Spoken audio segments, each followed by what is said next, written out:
Hello friends, आज की इस वीडियो में हम सब पढ़ेंगे 6th क्लास हिंदी की बुक वसंत का पाठ 16 वन के मार्ग पर पाठ के प्रश्न उत्तर। पिछली वीडियो में हमने इस पाठ का सार पढ़ा था, तो जिसने भी इस पाठ का सार बिल्कुल शॉर्ट और आसान तरीके से सरल भाषा में नहीं पढ़ा है तो या नहीं वीडियो देखी है तो जल्दी से जाकर वीडियो को पूरा देखिए और इस पाठ के सार को पढ़िए, तभी आप इस पाठ के प्रश्न उत्तर को समझ पाएंगे कि उस पाठ में क्या क्या महत्वपूर्ण बातें बताई गई हैं। तो मैं आपको छोटा सा एक ट्रायल बता देती हूँ पिछली वीडियो का। तो पिछली वीडियो में श्री राम, सीता और लक्ष्मण के 14 वर्ष के वनवास को दर्शाया गया था कि जब वे जंगल की ओर गए थे, और श्री राम और सीता के प्रेम को भी दर्शाया गया था। तो सारी बातें उस ग्रंथ में लिखी गई थी तुलसीदास जी ने। तो अब इस वीडियो में हम इसके प्रश्न उत्तर करेंगे। तो प्रश्न नंबर 1, नगर से बाहर निकलकर 2 पद चलने के बाद, पद मतलब 2 कदम चलने के बाद सीता की क्या दशा हुई? उत्तर, नगर से बाहर निकलकर 2 पद चलने के बाद सीता जी के बल पर पसीना आने लग गया और उनके मधुर व कोमल होठ सूख गए। प्रश्न नंबर 2, अब और कितनी दूर चलना है? पर्णकुटी कहाँ बनाएंगे? यह किससे पूछा और क्यों? उत्तर, अब और कितनी दूर चलना है, पर्णकुटी कहाँ बनाएंगे, यह सीता माता ने श्री राम जी से पूछा, क्योंकि वह चलते चलते थक गई थी। प्रश्न नंबर 3, राम ने थकी हुई सीता की क्या सहायता की? उत्तर, सीता जी को थका हुआ देखकर श्री राम जी बहुत देर तक उनके पांव से कांटा निकालने का अभिनय करने लगे, ताकि सीता जी को आराम करने के लिए कुछ समय मिल जाए। प्रश्न नंबर 4, दोनों सवैया के प्रसंगों में अंतर स्पष्ट करो। उत्तर, पहले सवैये के में वनवास को जाते हुए सीता जी की थकावट का वर्णन किया गया है। सीता जी अयोध्या नगर से 2 कदम दूर चलने के बाद थक जाती हैं, उनके माथे पर पसीना आने लगता है, उनके कोमल होठ सूख जाते हैं।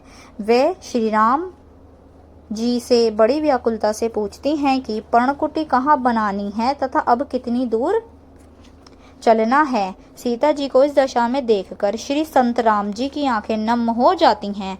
दूसरे सवैये में श्री राम का सीता के प्रति प्रेम दिखाया गया है। सीता जी को थका हुआ देखकर श्री राम बहुत देर तक पांव से कांटा निकालने का अभिनय करने लगते हैं, ताकि सीता जी को आराम करने के लिए कुछ समय मिल जाए। प्रश्न नंबर 5, पाठ के आधार पर बने मार्ग का वर्णन अपने शब्दों में करो। उत्तर, वन का मार्ग अत्यंत कठिन था। मार्ग में बहुत सारे कांटे थे, बीच में कहीं पानी का स्रोत नहीं था, दिन का समय था तथा बहुत गर्मी पड़ रही थी। प्रश्न नंबर 6, गर्मी के दिनों में कच्ची सड़क की तपती धूल में नंगे पांव चलने पर पांव जलते हैं। ऐसी स्थिति में पेड़ की छाया में खड़ा होने और पांव धोने पर बड़ी राहत मिलती है। ठीक वैसे ही जैसे प्यास लगने पर पानी मिल जाए और भूख लगने पर भोजन। तुम्हें भी किसी वस्तु की आवश्यकता हुई होगी और वह कुछ समय बाद पूरी हो गई होगी। तुम सोचकर लिखो कि आवश्यकता पूरी होने से के पहले तक तुम्हारे मन की दशा कैसी थी? उत्तर, किसी वस्तु की आवश्यकता पूरी होने के पहले तक हमारे मन में बहुत व्याकुलता रहती है। उस वस्तु के विचार बार बार दिमाग में आते रहते हैं तथा उसे प्राप्त करने के लिए अनेक प्रयास करते हैं। हम वस्तु के आने से पहले ही विचारों का भवन सजा लेते हैं कि उसकी पूर्ति होने के बाद हम उसका किस तरह प्रयोग करेंगे। यह विचार हमें उसे प्राप्त करने को प्रेरित करता रहता है। छोटी छोटी बातों में भी हम उस वस्तु का वर्णन बीच में ले ही आते हैं। हम अपने लक्ष्य पूर्ति के लिए अपने कार्यों को कुछ चरणों में बांटते हैं, फिर उसको धीरे धीरे प्राप्त करता हुआ देखते हैं। मन की वह व्याकुलता हमें निश्चिंत नहीं बैठने देती। उस वस्तु को प्राप्त करके ही मन शांत और खुश होता है। प्रश्न नंबर 7, लखी देख कर, धरी रख कर, पोछी पोछ कर, जानी जान कर। ऊपर लिखे शब्दों और उनके अर्थों को ध्यान से देखो। हिंदी में जिस उद्देश्य के लिए हम क्रिया में कर जोड़ते हैं, उसी के लिए अवधि में क्रिया में ई को जोड़ा जाता है। जैसे अवधि में बैठ, बैठी प्लस और। हिंदी में बैठकर या बैठकर। तुम्हारी भाषा या बोली में क्या होता प्लस है। अपनी भाषा के ऐसे 6 शब्द लिखो, उन्हें ध्यान से देखो और कक्षा में बताओ। उत्तर, मेरी भाषा हिंदी खड़ी बोली है।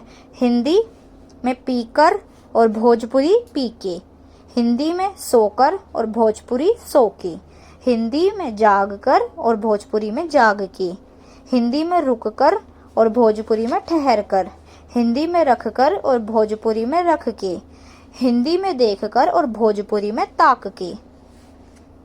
प्रश्न नंबर 8, मिट्टी का गहरा अंधकार डूबा है, उसमें एक बीज डूबा हुआ है। जब हम किसी बात को कविता में कहते हैं तो वाक्य के शब्दों में के क्रम में बदलाव आता है। जैसे छह घरीक है ढाड़े को गद्य में ऐसे लिखा जाता सकता है।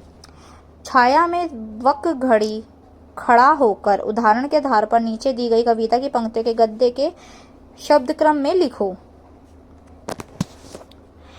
पुरते निकसी रघुबीर बधु, पुट सूखी गए मधु रागधव, वै बैठी विलंब लो कंठक काड़े, पर्णकुटी करिहो कीत है। उत्तर, पूरते निकसी रघुबीर दूध बधु, सीताजी नगर से वन की ओर प्रस्थान किया। पूट सूख गए मधुवर, वै सीता जी के मधुर होठ सूख गए। बैठी विलंब लो कंटक काड़े, श्री राम ने कुछ देर बैठकर उन्होंने पाँव में से कांटे निकाले। पर्णकुटी करियो कित है, पर्णकुटी कहाँ बनाएंगे। तो इसमें इन गद्य के जो शब्द हैं उनका यह अर्थ निकलता है, इन वाक्यों का यह अर्थ निकलता है। तो ये है वन के मार्ग पर पाठ 16 के प्रश्नोत्तर। अगर आपको वीडियो पसंद आए तो वीडियो को लाइक करना, शेयर करना और चैनल को सब्सक्राइब ज़रूर करना। Thank you for watching my video. अब मिलते हैं नेक्स्ट वीडियो में। एंड कमेंट में बताना अब अगले वीडियो आपको किस सब्जेक्ट के ऊपर चाहिए।